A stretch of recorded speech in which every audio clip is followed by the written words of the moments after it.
Good morning. Nice to see you. Here I am filming from my kitchen again. It's Mrs. Goff's kitchen class time. Here's our classroom this morning. I'm imagining each of you here. I'm imagining Owen. Good morning, Owen. And Alvaro. Good morning, Alvaro. And Daniel. Good morning, Daniel. And Holland. Good morning, Holland. And Ian. Good morning, Ian. And James. Good morning, James. And Cook. Good morning, Cook. And Noah. Good morning, Noah. And Patrick. Good morning, Patrick. And Zach. Good morning, Zach. All right, let's get started.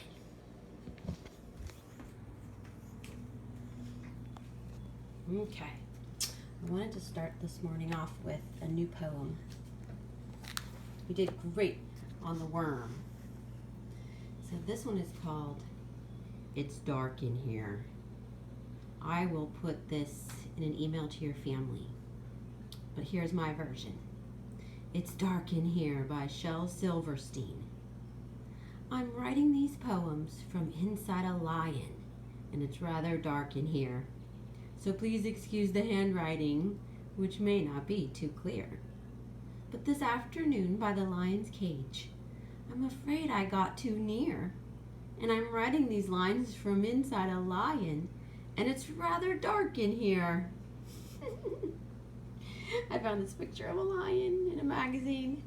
Can you imagine him with a boy in there? And he's writing poems from inside that lion. That is just too silly. So I'd like you to practice saying this poem, memorize it, send me a video. You can draw me a picture of a lion to go with it, and that would be so awesome. Okay, I also found this other little book. It's a little, look at that boy. Look at those bare feet. I love being barefoot. I don't know about you. Now in this book, it is, this boy's mom is not a big fan of him going barefoot, except when it's really warm outside in June. Now that's not the kind of mom I am. I let my kids go barefoot whenever because I like it, but maybe, just depends on the mommy. This boy has a mommy who wants him to wear shoes unless it's June. And it's a different kind of story than the ones I've been reading to you because it's a poetical story. So it's longer than a poem, but written in a poetry type fashion. And I thought I'd read to you just a couple pages a day. That's what we'd be doing in class. Okay, Going Barefoot by Aileen Fisher. Illustrated by Adrian Adams.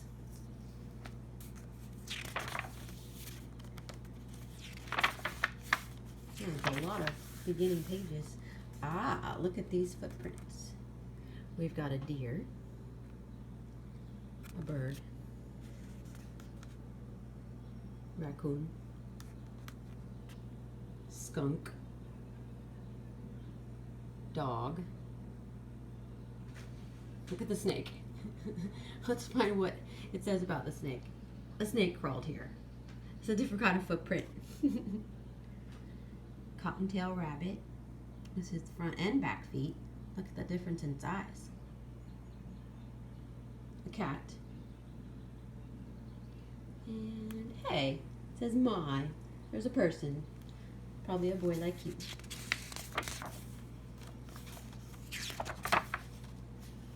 Going Barefoot by Aileen Fisher. Let's see, does he have? Yep.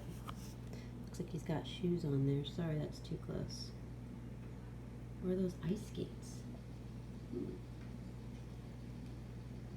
playing with his pets.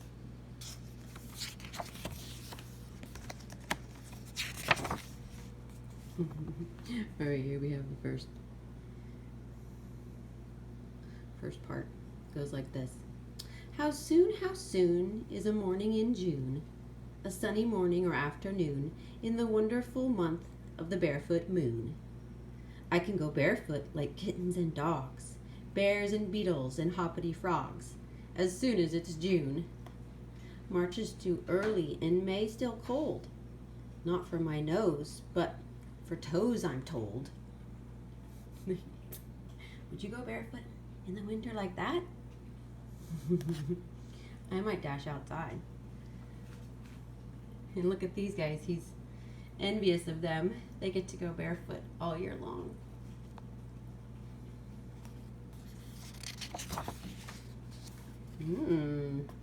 We got some rabbits. Rabbits go barefoot the whole year through. If the sky is cloudy or satiny blue, or puffy with wind, or fluffy with snow, or stuffy with heat, away they go.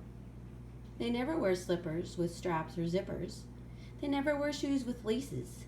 They look very neat, and they're certainly fleet when they hippity hop in their birthday feet to hide away rabbity places.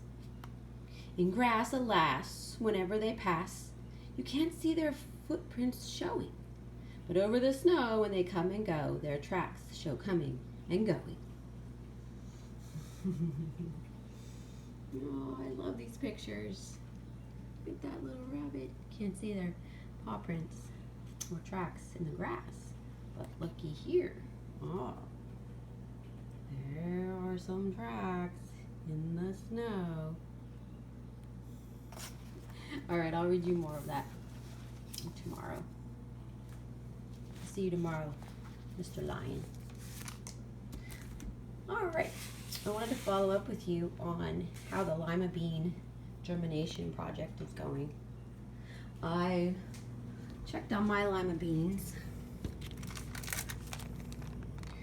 and don't see much waking up going. Check on your beans. I'd say my beans are still asleep, or if they're waking up, they're not showing it yet. It's still inside. All right, we'll put these up, check them again tomorrow. Make sure it's got a little bit of air in there. I made a little journal I wanted to share with you. My Lima Bean Germination Journal by Mrs. Kolf. I'd like you to make a journal. First page, parts of my seed. So I drew the shape of my seed, my lima bean, and if you chose a different kind of seed, just draw that shape. And then I just drew another line on the inside to make like a space to color and show the coat, seed coat. For the food storage, since it's this big middle fleshy part, I just wrote it right in, food storage. Then we have the baby plant. We're asking him to come out. Here are the leaves. Ooh. And this part's called the embryo. Ooh. Then, I meant to mention, I just cut some paper into quarters and stapled it to make my little journal. So however you want to make a little book. All right, here was day one, the day I put my seeds up in the window. I just drew the bag. I didn't draw the paper towel. I just put the seeds about where they would be in the bag. And I made, just for fun, little sleeping eyes. They're asleep, here's their mouth. And little Z's because they're still asleep. You don't have to do that, but you can do that or some other fun way to show that they're asleep if you like. Let's see, day 2, that was today. Nope, same. They're looking still asleep to me. So each day when you observe your seeds, you could write in the next page of your journal. And share that with us or with me or on a Zoom call. It would be awesome. All right, now today I wanted to introduce a kind of mini unit we would be doing in class. That would take us 2 to 3 days talking about sound.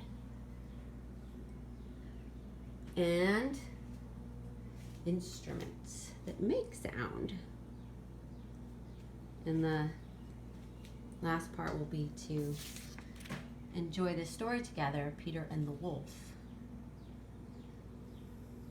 You can see here there's a conductor. So this story has a piece done by the orchestra, beautiful sounds to listen to that uses these instruments. And we'll get to that a little bit today and more tomorrow. Oh, and we're going to make some sound instruments at home. All right, so let's start with, how is sound made? I'll send your family the link to this website. It's really fun. So here's the first one. I clicked on the first tab there. And you can see an ear. Imagine that's your ear. And here's somebody banging on the drums. So sound is made when something vibrates or shakes back and forth and sends waves through the air to your ear. So with a drum, the sticks are beating the top of the drum here, shaking and vibrating it and sending these waves to the ear. I think it's so neat to just think about sound waves. They're not like water waves, totally, a little bit. You know, water waves flow like that, but these are sound waves flowing like that through the air to my ear. It's such an amazing experience. It's so simple. We just we forget that that's going on all the time. Our ears are picking up the vibrations. It's also interesting that these sound waves, they need something to travel through. So it looks often to us like the air is not anything, but the air is something. It is something that it's not nothing that the sound can travel through. Sound can also travel through water, and it can even travel through metal. You put your ear up to something metal and hear the vibrations. But if you were to go somewhere where there's no air at all, called a vacuum, you wouldn't be able to hear. Isn't that cool? Thank you, God, for ears.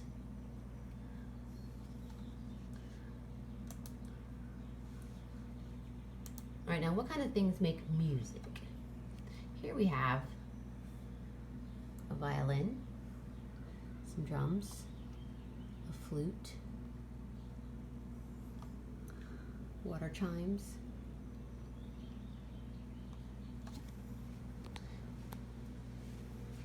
in class I would have used these cards with you. This first one is called strings. So what is shaking and vibrating with these stringed instruments to send the sound waves through the air to our ear? Can you guess? What is shaking and vibrating to send those sounds to our ear? You've got it. It's the strings.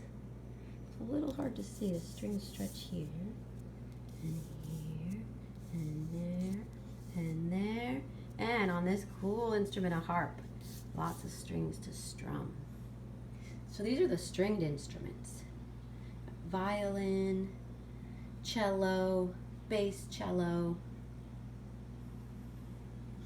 Really beautiful stringed instruments. A guitar. Guitar will go into this. Can you think of any other stringed instruments? Let me know. All right, now these are awesome. Brass. This can't really do it justice, but these instruments look like shiny gold. Beautiful brass instruments. How is the sound, how is something shaken or vibrated inside the brass? When we blow, right, you put air through there, and the air vibrates the metal. That sends the waves to our ears.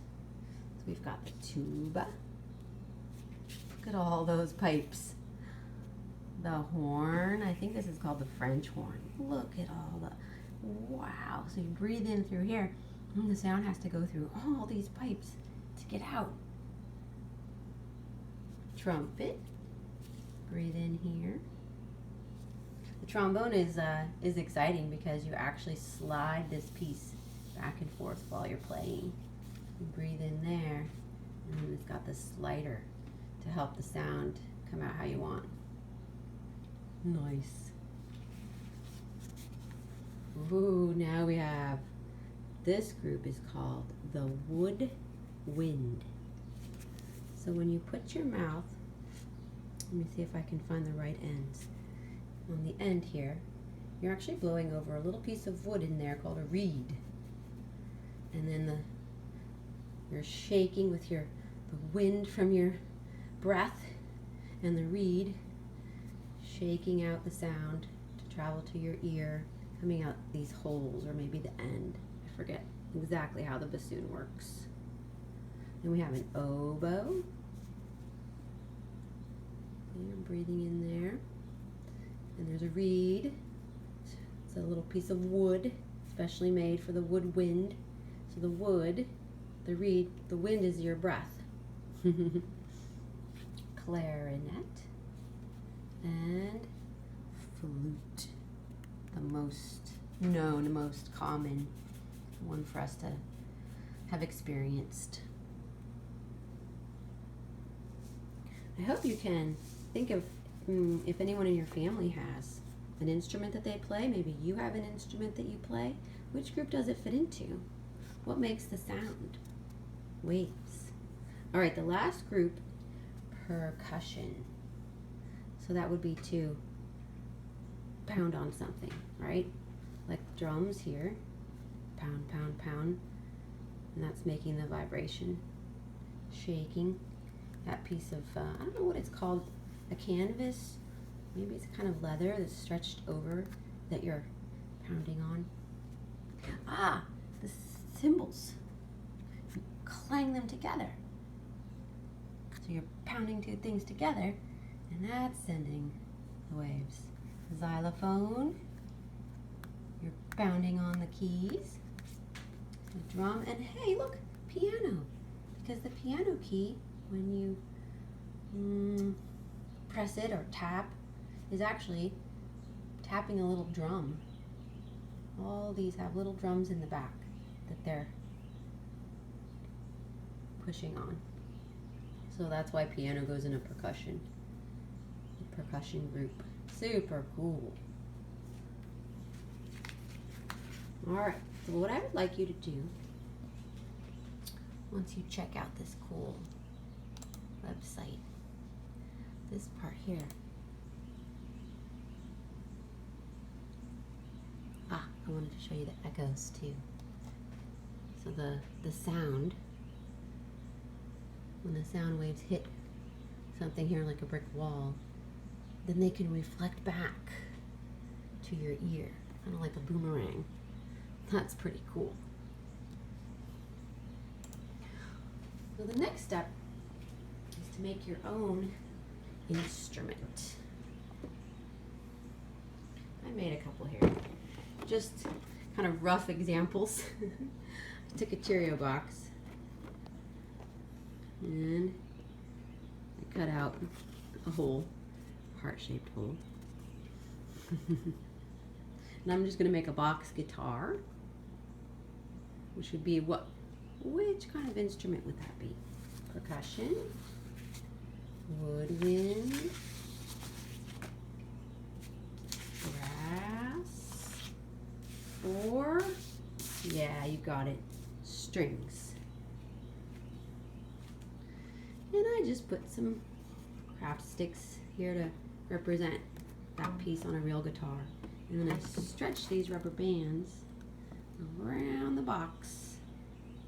I only did 3 because I only had 3. If you have more, then it sounds even better. And then I can stroke my guitar. Oh my darling, oh my darling, oh my darling Clementine. maybe you can use something to, using a stick, that's kind of cool too, making my guitar sound. Or maybe you'd like to make a little drum. I just took an old container, French fried onions. Now, you know, I covered it with paper and it changed the sound. So then I took the paper off and just left it. It does have its own paper from the store. That doesn't seem to change it. When I wrapped it to decorate it, it changed. I didn't like the change. So you can make yourself a little drum. That's different. I also noticed that when I took it off the lid, that made it. And I also noticed, sorry, you can't see me. That's the sound of me banging on it without the lid, but on my arm. And put the lid back on. Now what sound? So you can experiment how it changes. That's cool. All right, so I'd like you to make your own instrument, homemade instrument. It doesn't have to be the same as mine, and it can be more decorative than mine. But I'll send you the link to this website called 15 Awesome Musical Instruments You Can Make at Home. And it just has like a lot of really good ideas. Got a shaker, rainmaker, xylophone. There's this guy with his children that could give you some. Watch his video. They're good. Castanets, thumb piano, box harp, box guitar, Coca-Cola trumpet. Ooh, that sounds like fun. Look at that. Yeah, using a Coke bottle. This is simple drum. That's like what I made. Straw flute. Ooh, I didn't try that. Hand whistle. Kokobo. Kokobo. Like, where's our oboe over here? Yeah, here's the oboe. I wonder how that's gonna turn out. Comb harmonica. Oh, I used to do that as a girl. That's fun. A wrench xylophone. Wall guitar. And I think that's it. So yeah, your assignment is to make a homemade instrument and share it with me somehow, or maybe on the class Zoom. All right, now the last piece for today is going to be to introduce to you this orchestra piece called Peter and the Wolf. You can see the man playing the music here. There's Peter, there's the wolf, the cat, the bird, the duck. Let me get our player up. Oh yeah, you remember our classroom player? I went and got it. All right, so this piece of music is by a man named Sergei. Oh, I'm not gonna be able to say his last name right. I even practiced. Prokofiev.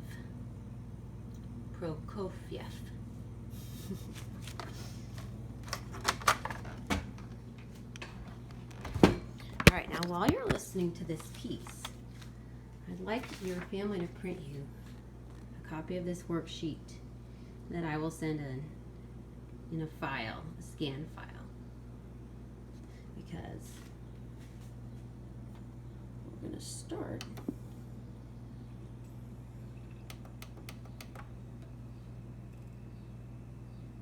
This is the story of Peter and the Wolf. Each character in this tale is going to be represented by a different instrument of the orchestra. For instance, the bird will be played by the flute, like this. Now if we were in class, I would stop it and we would find the bird. Here's the little bird. And now we need to find the flute. All right, and then we draw a line between the flute and the bird. You can go ahead and do that. Okay, now let's go on to the next one. Finishing up the bird.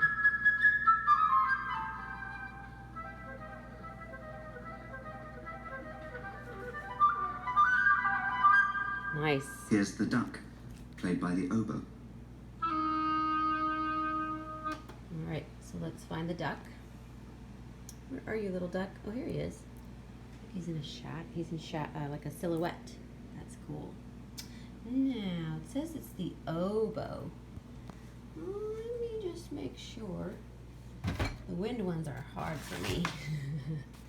What's the oboe? Oh, the oboe has this little piece that sticks out. So let's find that over here.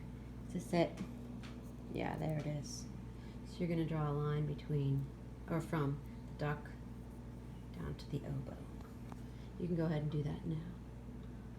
We'll listen to This my is oboe. the story of Peter and the wolf. Okay, hang Each on. character in this tale is going to be represented by a different instrument of the orchestra. For instance, All right, we finished up the bird and the flute. So you've drawn a line from here to here, here's the duck, and then played by the oboe. the duck. Draw a line down to here.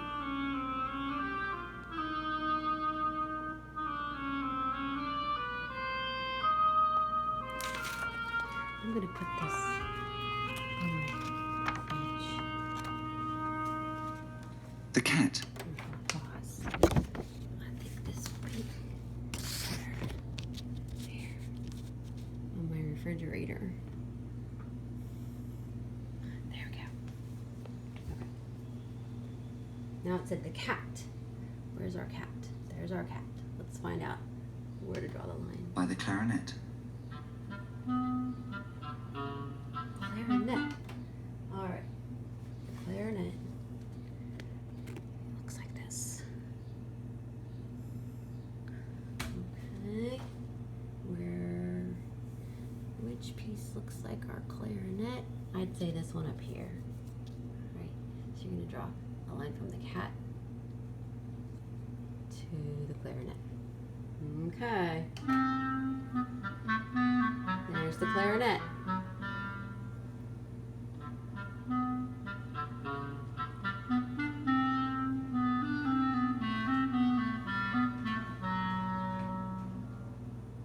The bassoon will represent grandfather. Oh, listen to that grandfather sound. Where's our bassoon? There he is. I like his color. It's more wooden. So let's find the bassoon. There he is, the biggest one. Now this uses a lot of the woodwinds in this Peter and the Wolf orchestra story. So where's Grandpa? Is this Grandpa? Yeah. He's got his cane and his pack. So draw a line like that. Let's listen to it.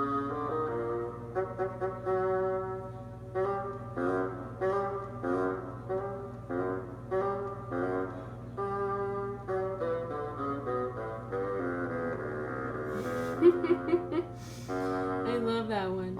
It's so appropriate to the sound of a The grandpa. wolf Oh, by the French horns. oh, listen to that. Oh, he just sounds sinister. Oh, I love that sound of the French horns for the wolf. All right, here's our silhouette of the wolf. And here's our French horn. All right, finally we have a brass. We've had a lot of woodwind. Now we have a brass. So go ahead and draw a line from the wolf to the French horn. Stay there, picture.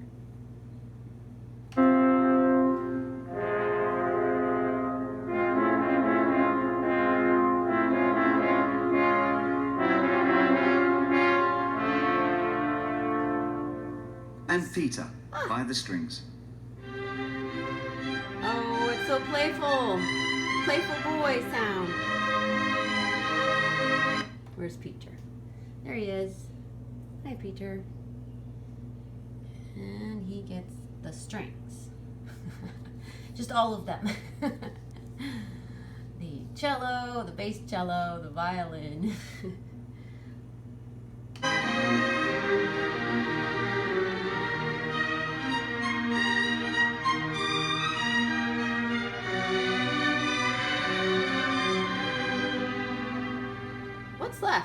the blast of the hunters' shotguns, Oh. played by the kettle drums. Oh, that sounds cool. It says that there are hunters with guns. That must be this guy. Yeah, and he gets the first percussion and only the drums. We only have one percussion, one brass. Now, the strings are all there. They're just all together for Peter. And then the woodwinds really get a special treatment in this orchestra piece, each with a different animal or person. All right, so you drew a line between the hunters and the drums. I think that's it.